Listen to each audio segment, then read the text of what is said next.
Bonjour à votre seigneurie, comment se porte-t-elle aujourd'hui? Les enfants vous attendent au château d'Ardelot pour ce 5e épisode de Clotilde et les animaux merveilleux. Depuis des siècles, le château d'Ardelot est entouré par une nature sauvage et pleine de merveilles. Tout au long de l'année, le syndicat mixte Eden 62 met en valeur la nature entourant le château sur la réserve naturelle régionale du Marais de Condette. En avril 2025, il propose dans les jardins du château l'activité Couleur Nature, spécialement conçue pour les enfants à partir de 3 ans. Les couleurs sont partout dans la nature. Jeux de recherche, observation, émerveillement et création artistique seront au programme, permettant aux enfants d'apprendre de manière ludique et de garder plein de souvenirs. Rendez-vous sur eden62.fr pour en savoir plus. Mais voilà Neige qui arrive à tire d'aile, suivie de Clotilde, Jeanne et Albéric. Bonne écoute!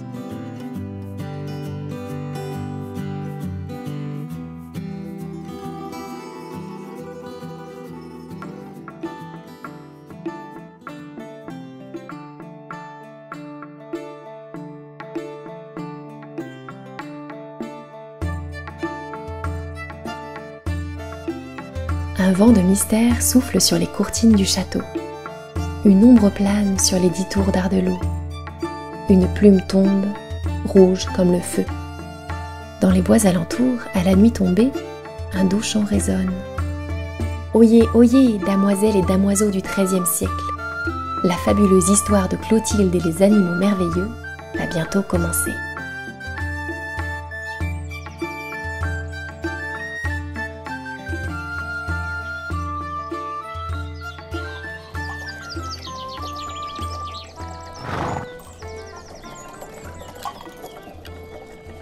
Ces derniers jours ont été bien remplis.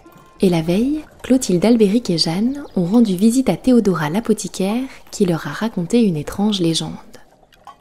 Aujourd'hui, les 3 amis se sont assis sur une vieille souche d'arbre dans la cour du château d'Ardelot pour discuter tranquillement. Neige le caladrius se lisse les plumes, perché sur l'épaule de Clotilde. Sur la muraille, les gardes font leur ronde, et les pointes de leurs arbalètes scintillent sous les rayons du soleil. Les enfants entendent les bruits des casseroles et des marmites qui s'entrechoquent dans les cuisines du château à quelques mètres d'eux. Aujourd'hui, c'est jour de chasse. Philippe de Hurpel a convié les seigneurs des environs pour une partie de chasse dans les bois du comté suivie d'un grand banquet. Champignons pâtés, tourtes aux herbes, sauce cameline, rôtis et vernesons, talmouses.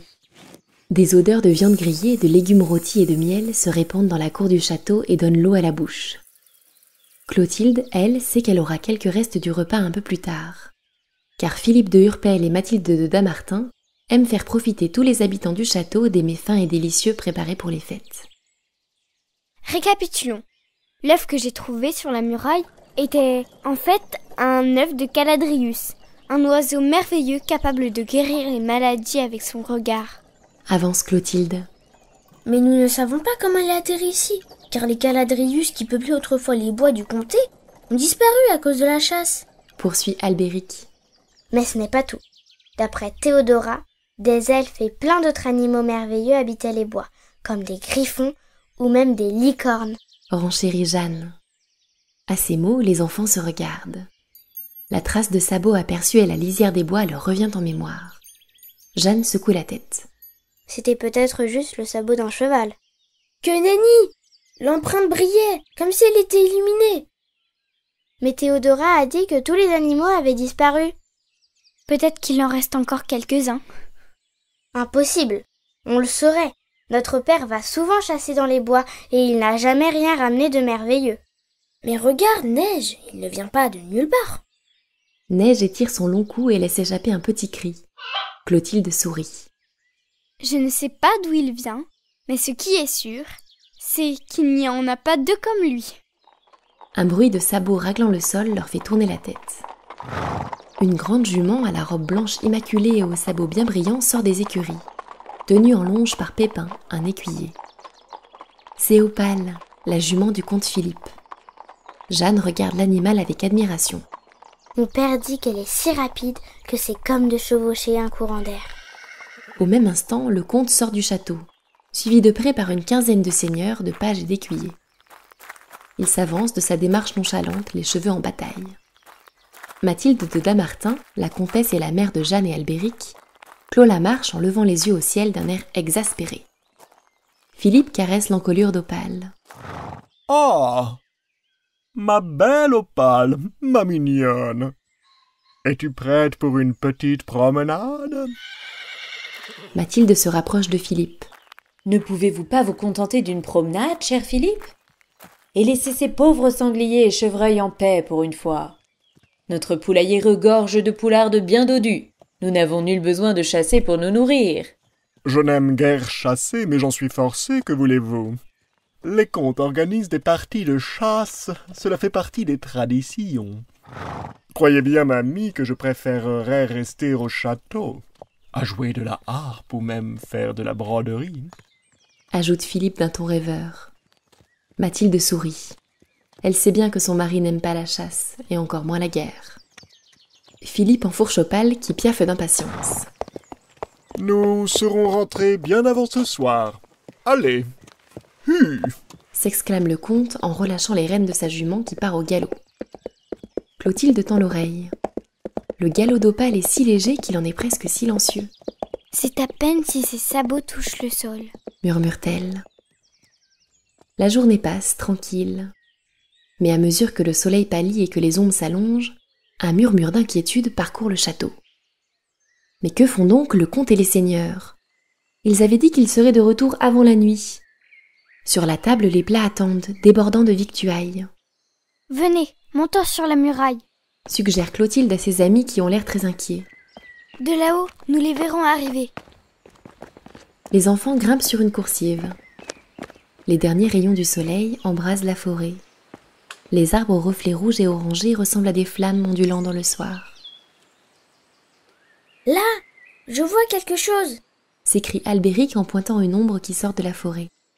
Elle est bientôt suivie par une autre, puis encore une. « Ce sont eux !» clame Jeanne soulagée en reconnaissant la silhouette tout ébouriffée de Philippe. Oui, mais regarde, ils n'ont pas l'air d'avancer très droit, » observe Clotilde. En effet, les chasseurs zigzaguent d'un pas hésitant. Un coup à droite, un coup à gauche, et certains se rentrent même dedans. « Où sont passés les chevaux ?» interroge Albéric. « Chut, vous entendez ?»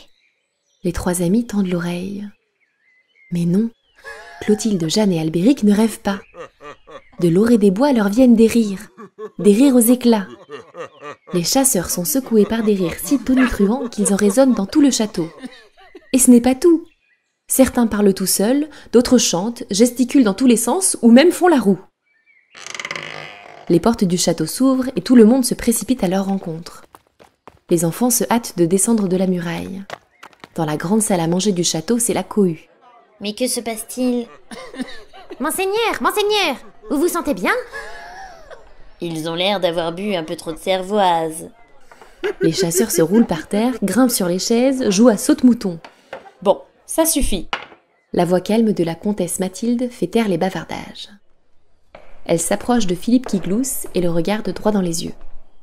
Le comte s'arrête de rire un bref instant. « Mon cher Philippe, que vous arrive-t-il » demande Mathilde d'une voix tranquille. Un large sourire étire le visage du comte de Urpel. Je ne sais rien. Passelan bleu, c'est très étrange, je me sens...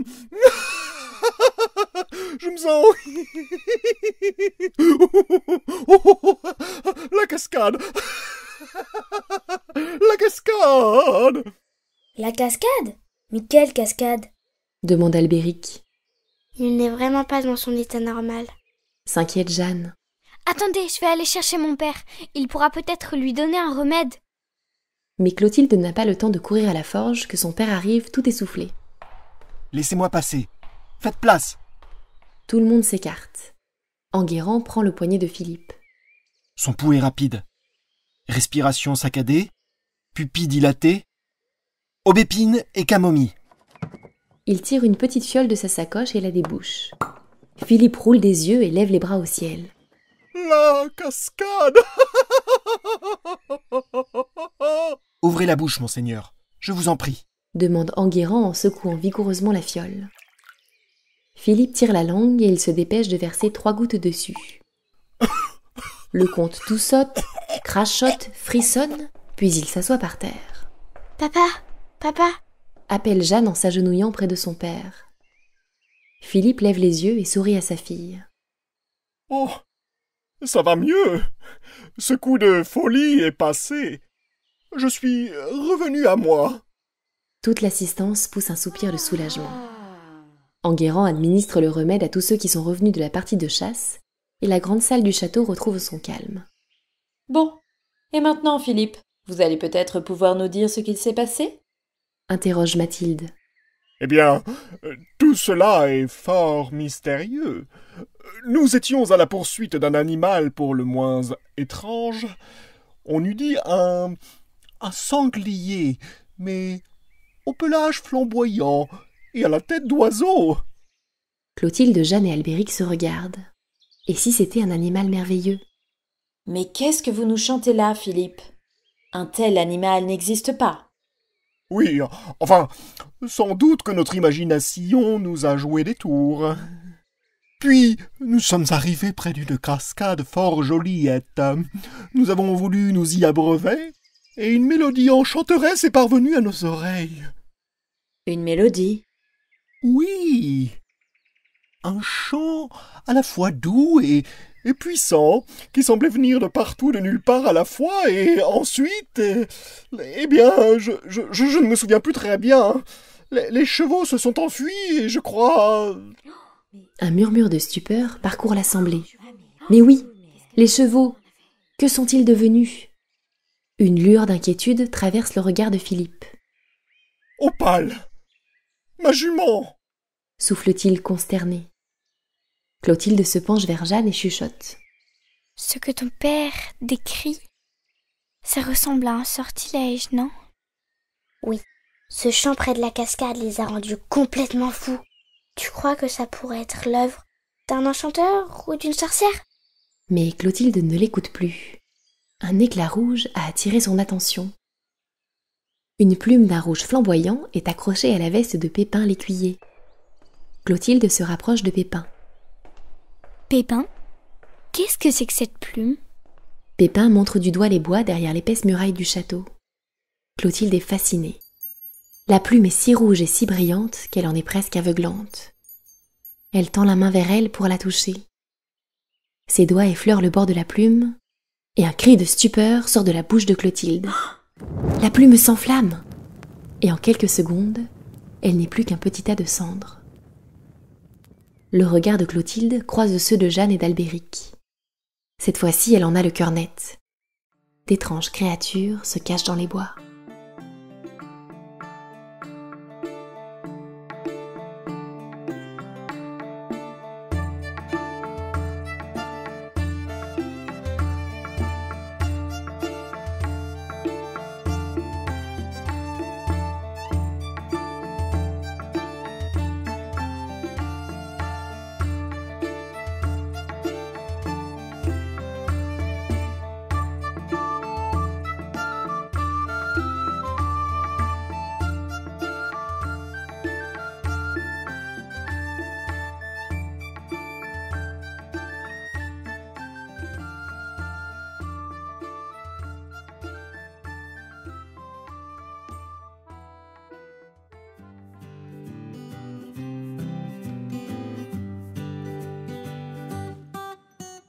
Vous venez d'écouter un épisode de Clotilde et les animaux merveilleux, une histoire d'Envolée Contée écrite par Lucille Petit.